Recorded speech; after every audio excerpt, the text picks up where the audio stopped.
सुबह से मैं जब काम कर रही थी तो एक दिमाग में एक अजीब सी हलचल, एक अजीब सी फ़िक्र दिमाग में चल रही थी। काम तो हर वक्त का लगा ही रहेगा, पर जो हम न्यूज़ चैनल से या आसपास से जो बच्चों से रिलेटेड जो हमें कोई इन्फॉर्मेशन या न्यूज़ मिलती है, एक माँ होने के नाते मेरा दिल बहुत ही ज़्यादा मेरा दिल अंदर से डर जाता है। और मैं सोचती हूँ कि क्या सिर्फ़ गुड टच और बैड टच सिखाना बच्चों की सेफ्टी के लिए इस ज़माने में काफ़ी है? तो दिल कहता है कि बिल्कुल भी नहीं। अब पहले हम सोचते थे कि इतना सिखा देने से बच्चे हमारे सेफ रहेंगे और हम अपनी ज़िम्मेदारी ख़त्म समझते थे, पर अब वैसा नहीं है। अब हालात बदल चुके हैं और ख़तरा भी बदल चुका है। तो आज मैं आपको कुछ ऐसे पॉइंट्स बताऊंगी जो आपको पूरी यूट्यूब पर कहीं नहीं मिलेंगे। तो आपको ये पॉइंट्स एक ज़िम्मेदार पेरेंट्स होने के नाते आपको खुद भी समझना होगा और अपने बच्चों को भी सिखाना होगा।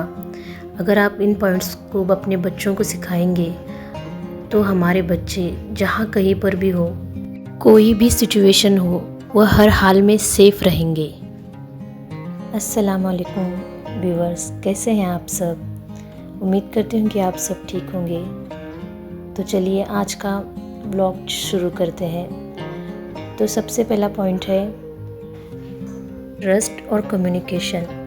अक्सर हम बच्चों की बात को इम्पोर्टेंट नहीं देते, उनकी बात को हम सीरियस ही नहीं लेते। जब बच्चे हमसे कुछ कहना चाहते हैं तब हम अपने कामों में इतना मसरूफ़ होते हैं कि उनकी बात को हम तवज्जो नहीं देते। धीरे धीरे इस वजह से हमारे बच्चे अपनी बात शेयर करना हमसे बंद कर देते हैं और फिर वो हमसे दूर होने लगते हैं। ऐसा हमें बिल्कुल भी नहीं करना चाहिए। हमें रोज़ाना सिर्फ 10 ही मिनट क्यों ना हो, उनसे हमें बात करनी चाहिए। चाहे वो कितनी भी फिजूल क्यों ना लगे आपको, पर उनकी बात को हमें 10 मिनट तक सुनना है, समझना है कि वो क्या कह रहे हैं। इससे हमें क्या होगा कि उनकी लाइफ में क्या चल रहा है, वो क्या सोचते हैं, ये हमें समझ में आएगा। तो इससे आपकी और उनकी बॉन्डिंग में एक अच्छा रिलेशन, आपका और उसका रिलेशन अच्छा बनेगा, जिससे वो अपनी हर फीलिंग्स आपके साथ शेयर करेंगे। दूसरा पॉइंट है, हम छोटी छोटी गलतियों पर बच्चों को चिल्लाते हैं या मारते हैं, तो ये हमें बिल्कुल भी नहीं करना है। अगर हम ऐसा करेंगे तो उनके और हमारे बीच में एक डर की दीवार खड़ी हो जाएगी। अगर खुदा ना खास्ता अगर बच्चों के साथ अगर कोई कुछ गलत काम कर रहा हो या कोई गलत तरीके से उन्हें देख रहा हो, तो आपको आकर नहीं बताएंगे। उन्हें लगेगा कि उनकी ही गलती कुछ है, तो आपके डर से वो आपको नहीं बताएंगे कि अगर मैं आपको घर पर आकर अगर बताऊंगा तो मेरी माँ मुझे ही मारेगी। तो ऐसा हमें बिल्कुल भी नहीं करना चाहिए, क्योंकि अगर हम ऐसा करेंगे तो जो बच्चों का जो फ़ायदा उठाने वाले लोग हैं उनके लिए आसान हो जाएगा कि ये बच्चा तो अब घर पर जाके कुछ कहेगा ही नहीं। तो हमें बिल्कुल भी नहीं करना चाहिए। हमें अपने बच्चे को समझना चाहिए। अगर उससे कुछ गलती भी हो गई हो, हमें उसे प्यार से समझाना चाहिए, क्योंकि अगर हम ऐसा करेंगे तो वो बच्चे का यकीन हम पर होगा। तो अगर बाहर कुछ भी हो जाए तो हमें आकर ज़रूर बताएगा। तो ये पॉइंट अपने बच्चों को ज़रूर सिखाए और आप खुद भी समझें। तीसरा पॉइंट है बॉडी सेफ्टी। छोटे बच्चे जुर्म, क्राइम, ये सब उनकी समझ में नहीं आता। उनको कलर्स की दुनिया, कलर्स ज़्यादा समझ में आते हैं। तो उन्हें कलर्स के ज़रिए यानी कि रेड जोन और ग्रीन जोन समझाए।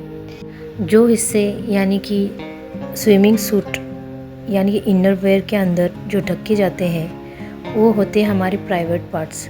तो उन्हें माँ के अलावा और कोई हाथ नहीं लगा सकता। नहाते वक्त सबसे बेहतरीन वक्त होता है कि हम अपने बच्चों को उनके प्राइवेट पार्ट्स के बारे में बताएं। उनसे कहें कि अगर यहाँ पर मैं माँ हूँ, आपको साफ़ कर रही हूँ, इसलिए मैं यहाँ पर टच कर रही हूँ, पर मेरे अलावा आपको यहाँ पर कोई टच नहीं कर सकता। यह हमें अपने बच्चों को बहुत ही अच्छे से समझाना चाहिए।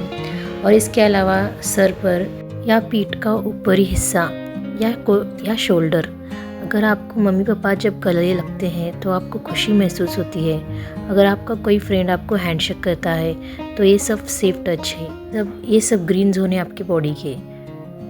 तो ये पॉइंट अपने बच्चे को बहुत अच्छे से समझाए। 4th पॉइंट है बटरफ्लाई फीलिंग अलर्ट। कई बार होता है ना कि बच्चों के साथ अगर कुछ गलत हो रहा हो या उन्हें गलत तरीके से कोई देख रहा हो या कोई छू रहा हो तो बच्चे बिल्कुल एकदम फ्रीज़ हो जाते हैं। उन्हें समझ में नहीं आता कि क्या करें। तो हमें अपने बच्चों को उनके एहसास को पहचानना सिखाना होगा। तो हम उन्हें कैसे सिखाएंगे? हम उनसे कहेंगे, बेटा अगर कोई आपको ऐसे छुए या ऐसे देखे कि आपको अजीब सी बटरफ्लाइज फीलिंग्स होने लगे या आपको डर लगने लगे तो समझ लेना आपका दिमाग आपको रेड अलर्ट दे रहा है। ऐसे फीलिंग आते ही आपको क्या करना है? आपको एक रूल याद रखना है, BCM, यानी कि B यानी भागो, C यानी चिल्लाओ, M यानी मम्मा को बताओ। इस रूल से बच्चे तुरंत एक्टिव हो जाएंगे। 5th पॉइंट है नो सीक्रेट पॉलिसी। हमें बच्चों को ये ज़रूर समझाना है, अगर कोई आपसे कहे कि ये तुम्हारे और मेरे बीच का सीक्रेट है, इसे आपको किसी से भी नहीं कहना, तो याद रखना कि ये गलत है, क्योंकि छोटे बच्चों के साथ कोई सीक्रेट नहीं होता। और जो कोई भी आपसे अगर ऐसे कहे, चाहे कोई भी हो, अंकल हो, आंटी हो या कोई भी बाहर कोई भी स्ट्रेंजर हो या कोई भी हो, तो याद रखना आपको अपने मम्मी या पापा को आप ज़रूर बताना है, क्योंकि छोटे बच्चों के साथ कोई सीक्रेट नहीं होता और ये कहने वाले लोग ख़राब होते हैं। तो आपको ये पॉइंट अपने बच्चों को ज़रूर समझाना है, क्योंकि बहुत सारे लोग बच्चों को अब ये सीक्रेट है ऐसे कहकर बच्चों की भोलेपन का फ़ायदा उठाते हैं। तो ये पॉइंट अपने बच्चों को ज़रूर बताना है। 6th पॉइंट है स्ट्रेंजर डेंजर। हर अजनबी इंसान बुरा तो नहीं होता, पर आपके बच्चे को ये ज़रूर समझाना है, अगर कोई स्ट्रेंजर आपसे कहे कि बेटा मेरी कोई चीज़ गुम हो गई है, क्या तुम उसे मुझे ढूंढने में मदद करोगे? या वो आपसे कहे मुझे किसी के घर पर जाना है पर उनका घर मुझे नहीं मिल रहा, क्या तुम मेरी मदद करोगे? या वो आपसे कहे कि बेटा वहाँ पर पपी है, वहाँ पे कुछ अनोखी चीज़ है, कुछ अलग ही चीज़ है, क्या तुम देखने मेरे साथ आओगे? तो आपको उसके साथ बिल्कुल भी नहीं जाना है। और अगर वो आपको कोई खाने की चीज़, चॉकलेट या कोई टॉफ़ी या कोई पीने की चीज़ दे तो आपको बिल्कुल भी खानी या पीनी नहीं है। और अगर कोई स्ट्रेंजर अपने गाड़ी के पास आपको बुला रहा हो या आपसे कुछ बात करना चाह रहा हो तो आपको उसकी गाड़ी के पास नहीं जाना है। आपसे उसके साथ बात करते वक्त 4 हाथ दूर ही रहना है। ये पॉइंट अपने बच्चों को ज़रूर समझाएं, क्योंकि छोटे बच्चे कोई अगर उनसे कोई पता पूछ रहा हो या कोई उनसे कोई चीज़ गुम हो गई हो तो हेल्प मांगते हैं। तो आपको अपने बच्चों को ज़रूर बताना है कि बड़े लोग छोटे बच्चों से हेल्प नहीं लेते और आपको उनसे दूर रहना है। ये पॉइंट ज़रूर अपने बच्चों को बताएं। 7th पॉइंट है सेफ्टी हैंड्स की पहचान। ये बच्चों के लिए बहुत ही ज़रूरी पॉइंट है। कई बार होता है ना, हमारे बच्चे कहीं शॉप पर अकेले चले जाते हैं या कहीं भी वो अपने फ्रेंड्स के घर पर अकेले जाते हैं। अगर आपको अपने बच्चों को समझाना है कि अगर आपके पास आपके माँ बाप ना हो और आप अकेले कहीं जा रहे हो तो आपको अगर फील हो कि कोई आपका पीछा कर रहा है या आपको फील हो रहा है कि कोई अंकल है जिनसे आपको डर लग रहा है, तब आपको बिल्कुल भी नहीं घबराना है। आपको वहाँ से कहीं भीड़ वाली जगह चले जाना है जहाँ पर कोई आंटी हो जिनके पास कोई छोटे बच्चे हो, तो आपको उनके पास चले जाना है और हेल्प मांगनी है। या कोई शॉपकीपर जहाँ बहुत सारे लोग हों वहाँ पर आपको जाना है, या किसी यूनिफॉर्म वाले पास यानी कि कोई सिक्योरिटी गार्ड या पुलिस, उनके पास जाकर आपको हेल्प मांगनी है उन्हें उन अंकल के बारे में बताना है जिनसे आपको डर लग रहा हो। और आपको अपने मम्मी पापा का नंबर उन्हें बताना है, वो आपको फ़ोन लगा कर देंगे। तो आप अपने घर वालों से बात करके अपने मम्मी पापा को वहाँ पर बुला सकते हैं। तो ये पॉइंट अपने बच्चों को ज़रूर बताएं। 8 पॉइंट है स्कूल में सेफ्टी। बच्चों से ये हमेशा कहे अपने कि अपने दोस्तों के साथ रहे, खास कर वॉशरूम जाते वक्त या लंच ब्रेक के दौरान। स्कूल के पीछे, जैसे कि कोई स्कूल के पीछे कुछ क्लासरूम होते हैं जो बंद होते हैं, वहाँ पर आपको बच्चे से कहना है कि वहाँ पर आपको बिल्कुल भी नहीं जाना है। अगर आपको कोई कहे कि वहाँ पर आ जाओ या आपको वहाँ पर कोई ले जाने की कोशिश करे, तो आपको वहाँ से उनका हाथ छुड़ाकर तुरंत भाग जाना है। और याद रखें, अपने टीचर को तुरंत ही अपने टीचर को बताना है। अगर आपको कोई स्टाफ मेंबर से कुछ डर लग रहा हो या कोई आपको बैडली टच कर रहा हो, तो आपको अपने टीचर से ज़रूर कहना है और घर पर आकर मम्मी पापा को ज़रूर बताना है। याद रखिए, कोई आपको स्कूल में कोई डराए या कोई धमकाए या आपको कुछ ऐसे कहे जो गलत कुछ कह रहा हो, तो आपको अपने टीचर को ज़रूर बताना है और अपने मम्मी पापा को भी।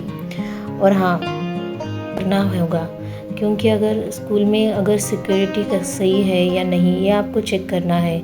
आपके बच्चे का ड्राइवर कैसा है, उसका बैकग्राउंड क्या है, उसकी पहले की हिस्ट्री क्या है, ये आपको मालूम करना होगा।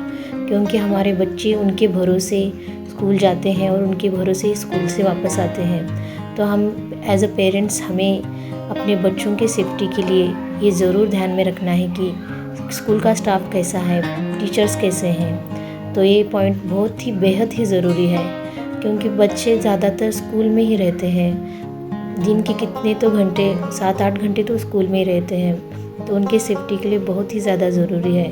और जब बच्चा घर पर आ जाए, स्कूल में क्या क्या हुआ, ये आपको उससे ज़रूर पूछना चाहिए। 9th पॉइंट है माँ बाप की होशियारी। अपने बच्चों को खास कर 2-3-4 साल के हैं, उन्हें किसी के साथ अकेले मत छोड़ो, चाहे वो आप पे कितने भी करीब का क्यों ना हो। क्योंकि अब वैसा ज़माना नहीं रहा कि आप किसी पर भी आँख बंद करके ट्रस्ट करें। तो आपको अपने बच्चे पर पूरा ध्यान रखना है। और एक बात, माँ क्या करती है कि काम में डिस्टर्ब ना हो, इसलिए अपने बच्चों को मोबाइल देकर खुद दूसरे कमरे में काम करती रहती है। पर अगर बच्चा मोबाइल देखते देखते बाहर चला गया या किसी के साथ बात करते करते वो उनके साथ चला गया, तो कुछ भी हो सकता है। तो ये काम बिल्कुल भी ना करें। आपका काम करना इम्पॉर्टेंट है और उससे कहीं ज़्यादा आपका बच्चा इम्पॉर्टेंट है। तो उसके सेफ्टी के लिए आपको अपने बच्चे पर काम करते वक्त ध्यान रखना है, बस अपने ही काम में गुम नहीं होना है। अगर आपका बच्चा आस पड़ोस में कहीं खेलने जा रहा हो, तो आपके घर के मेंबर यानी कि दादी दादा कोई बड़ा उसके साथ लाजमी रहना चाहिए। और बच्चे अगर खेल रहे हों, तो अपने बच्चों पर नज़र रखना चाहिए कि वो क्या खेल रहे हैं, कौन से गेम खेल रहे हैं। यानी कि छोटे बच्चों को ध्यान रखना चाहिए कि वो किस तरह के गेम खेल रहे हैं, क्या खेल रहे हैं। तो ये एक पॉइंट ज़रूर याद रखना कि अपने बच्चों पर हमेशा नज़र रखना। और एक बात, हम बच्चों के कपड़े किसी के सामने भी चेंज करते हैं। हमें अपने बच्चों के कपड़े यानी कि उन्हें पूरा नंगा बिल्कुल भी किसी के सामने नहीं करना चाहिए। अब पहले जैसा ज़माना नहीं रहा। तो ये एक आप पॉइंट याद रखिए। आखिर में और एक पॉइंट, यानी कि हमारा ईमान है कि अल्लाह ताला हमारी हिफाजत करते हैं। तो हमें अपने बच्चों पर आयतुल कुर्सी, सुबह शाम की दुआएं, इनका दम करना है। और अपने बच्चों को भी ये चीज़ें यानी कि ये दुआएं याद कराना है, जिससे हमारे बच्चे अल्लाह ताला की अमान में रहेंगे। और हमें हमेशा ये दुआएं करने हैं कि यार अब मेरे बच्चों को जहाँ कहीं पर भी हो, मेरे बच्चों को हमेशा हिफाजत में रखना, अपने हिफ्ज़ व अमान में रखना। ये दुआएं हर पेरेंट्स को अपने बच्चे के लिए करना है। हर पेरेंट्स करते ही हैं, पर ख़ास कर अपने बच्चों को ये दुआएं ज़रूर सिखाना है और दम भी करना है। और बच्चे जब भी घर के बाहर जाने लगे, तब उन्हें बाहर जाने की दुआ ज़रूर पढ़ानी है, जिससे हमारे बच्चे अल्लाह के अमान में रहेंगे।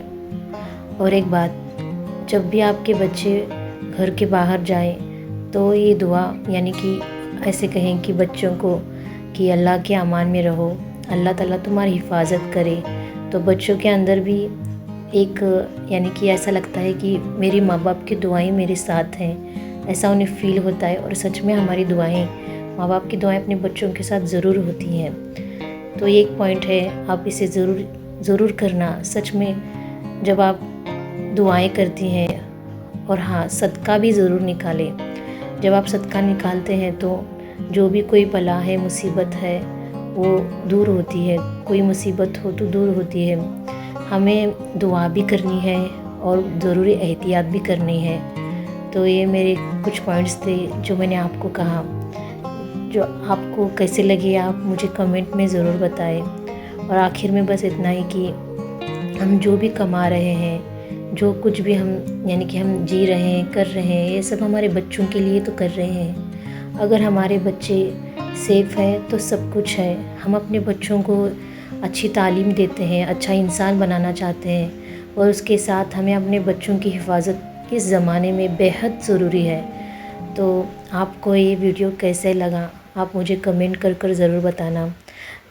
तो मैंने अभी यूट्यूब चैनल ओपन किया है, तो शायद मेरी वीडियो इतनी यानी कि जैसे दूसरे यूट्यूबर्स हैं उनका कहना, बात करना शायद बहुत ज़्यादा अच्छा हो।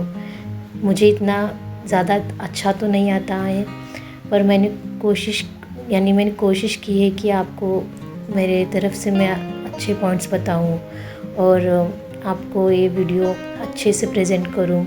तो शायद मेरी कुछ गलती हो सकती है, या कुछ यानी कि मेरे बात करने में कुछ गलती हो सकती है, या कोई इतना अच्छा नहीं लगा होगा आपको, पर आप इसे नज़रअंदाज करें और प्लीज़ मेरे चैनल को सब्सक्राइब करें और इस वीडियो को लाइक ज़रूर करें, क्योंकि आपके लाइक से मुझे हौसला मिलता है। और मैं अपना पूरी कोशिश करूँगी कि मैं आपको ज़्यादा से ज़्यादा अच्छे से अच्छी वीडियो आप तक पहुँचाऊँ। तो प्लीज़ आप मेरे चैनल को सब्सक्राइब ज़रूर करें और बेल आइकन ज़रूर दबाएं। और आपके लिए मैं फिर से कोई अच्छा कंटेंट लेकर ज़रूर आऊँगी। और आखिर में मेरी एक दुआ है, अल्लाह ताला सारे जहां के तमाम बच्चों की हिफाजत करे। आमीन। आप भी कमेंट में आमीन ज़रूर लिखें और इस वीडियो को तमाम माँ बाप तक ज़रूर पहुँचाए, जिससे उन्हें फ़ायदा हो सके। तो इंशाल्लाह मैं आपसे फिर मिलूँगी एक अगले अलग कंटेंट के साथ इंशाल्लाह। तब तक के लिए अल्लाह हाफ़िज़।